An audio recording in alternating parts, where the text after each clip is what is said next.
Estudo bíblico. Êxodo 4. Retorno de Moisés ao Egito. Versos 1 e 2. Terceira objeção de Moisés. Tão arraigada no coração humano é a incredulidade que até no momento de receber uma visão de Deus, as dúvidas vicejam. Deus fornecera uma longa explicação a Moisés. Capítulo 3, versos 14 a 22. Então Deus falou sobre seus sinais, que não só seriam um testemunho a Israel e ao Egito, da presença de Deus com o seu mensageiro, mas teriam também a finalidade de infundir confiança e fortalecer a fé de Moisés. Verso 2. Mão, bordão. A palavra hebraica para mão, com frequência, subentende poder. Contra a mão opressora do Egito. Capítulo 3, verso 8, capítulo 14, verso 30 e 18, verso 10. A poderosa mão de Deus se estenderia. Capítulo 3, versos 19 a 20. Deus usaria a mão de Moisés para mostrar o seu poder. O bordão de Moisés tornar-se-ia o bordão de Deus. Verso 20. Deus sempre está pronto a nos encontrar nas coisas simples desta vida e nas fadigas diárias. João 4, 7. Abençoa os objetos comuns que usamos no trabalho. João 6, 9 a 13. Verso 3.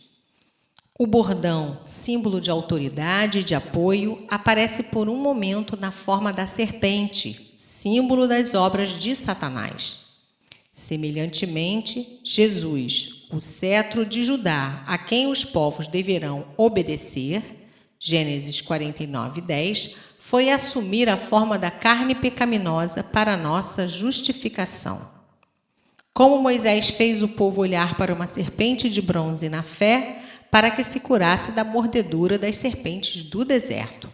Números 21, 4 a 9. Assim nós temos de olhar para Cristo, a fim de obtermos salvação. João 3, 14 e 15. O ser humano carnal foge desta doutrina, assim como Moisés fugiu antes de ser realmente obediente, consagrado e ungido. Versos 6 e 7. A lepra é a doença que na Bíblia se usa frequentemente como símbolo da podridão do pecado. Os povos orientais a reconheciam como um castigo provindo de Deus. A mão de Moisés, manchada pela lepra, simbolizava o estado de aflição do próprio Israel, sua necessidade do poder purificador de Deus. Verso 8. Não é que Deus não sabia de todas as coisas e, portanto, diz talvez, é que para o próprio bem do homem ele está oferecendo uma segunda oportunidade graciosa para o povo crer. Verso 9. Rio, literalmente o Nilo. Como o Nilo, a fonte da vida do Egito, estava no poder dos mensageiros de Deus através desse sinal. Também Faraó e todo o seu povo estava na mão de Moisés. Verso 10. Quarta objeção de Moisés. Ele não era homem fluente, mas Deus equipa aquele a quem ama, quem chama. Aquele a quem ele chama. Jeremias 1:9. Deus estava ensinando a Moisés e a seus sucessores que dependesse dele quanto a seus dons. Cada crente deve confiar que Deus lhe dará tudo o que é necessário. Romanos 8, 32. Verso 11. Toda a condição humana está dentro do alcance dos planos de Deus, não se tratando de circunstâncias fortuitas. Moisés tem de aprender que o Todo-Poderoso acompanha sua missão. Se Deus fez a boca, então ele pode capacitar o homem a usá-la. Verso 13. Deixado sem qualquer desculpa, Moisés ainda tentava evitar ser comissionado. Contraste com a atitude de Isaías, Isaías 6:8. Deus condescendeu diante dessa fraqueza e enviou Arão como profeta de Moisés. Mas no desenrolar da história, entretanto, parece que Moisés, com coragem crescente, foi cada vez mais tomando o seu lugar de líder. Verso 16. Arão falaria ao povo em lugar de Moisés, assim como Moisés falaria por Arão com o Senhor. Nisto compreendemos a função do profeta. É falar as palavras de Deus ao povo sem interpretação ou acréscimo próprio. 2 Pedro 1:20. Verso 17. Deus não precisa de nenhum objeto físico para fazer suas maravilhas, mas deseja que Moisés use o bordão do pastor para fazer as vezes de cetro real, de espada e de vara mágica. Moisés tinha em sua mão a vara diante da qual o orgulho e o poder do faraó de todo o Egito teria de se curvar. Símbolo de autoridade. Esse instrumento foi identificado como o bordão de Deus. Verso 20. Moisés haveria de ser pastor do povo de Deus. Salmo 77, 20. Verso 21. Não é que Deus força os homens a se rebelarem contra ele, mas nos fez de tal maneira que cada vez que rejeitamos parte da vontade divina para nossas vidas, mais difícil se torna para nós termos fé, amor e obediência para abraçar a próxima revelação do que Deus deseja de nós. Este resultado inevitável da desobediência é parte da lei de Deus, e por isso é Deus quem o faz. Romanos 1, de 18 a 27. Verso 22. Para os antigos egípcios, o filho primogênito era especial e sagrado, e Faraó considerava-se ele próprio o único filho dos deuses.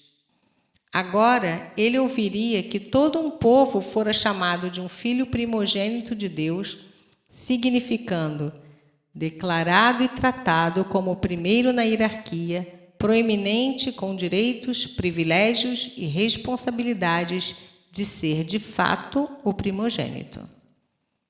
O Senhor claramente se referiu ao povo coletivamente no singular, para mostrar que ele era o pai naquilo que faria, ou seja, trazer uma nação à existência, depois criá-la e conduzi-la. Deuteronômio 14, 1 e 2.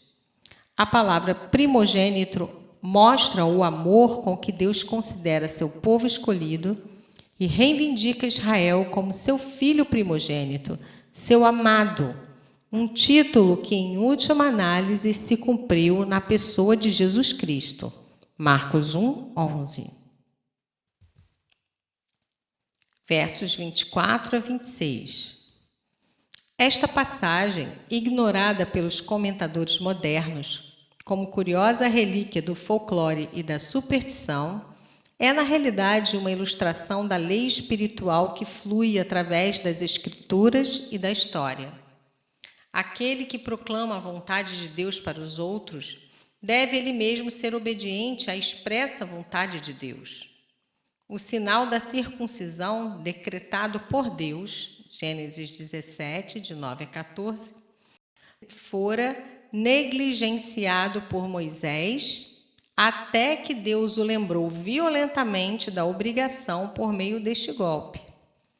Tu és para mim esposo sanguinário. Verso 26. Este ato de Zípora, evidentemente repugnante para ela e adiado até que quase custou a vida do seu marido, pode ter feito Moisés decidir em deixar que ela e seus filhos ficassem em Midian. Nada devia impedir o seu serviço para o Senhor. Outros exemplos de confrontação divina no começo de uma missão incluem Gênesis 32, 24 e Josué 5, 13.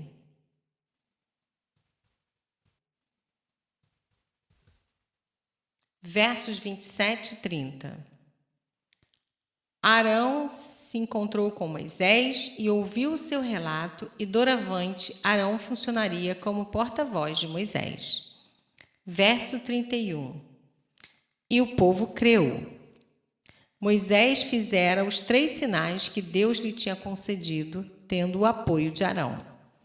Aceitando-os como portadores de uma mensagem de esperança, o povo creu e adorou a Deus.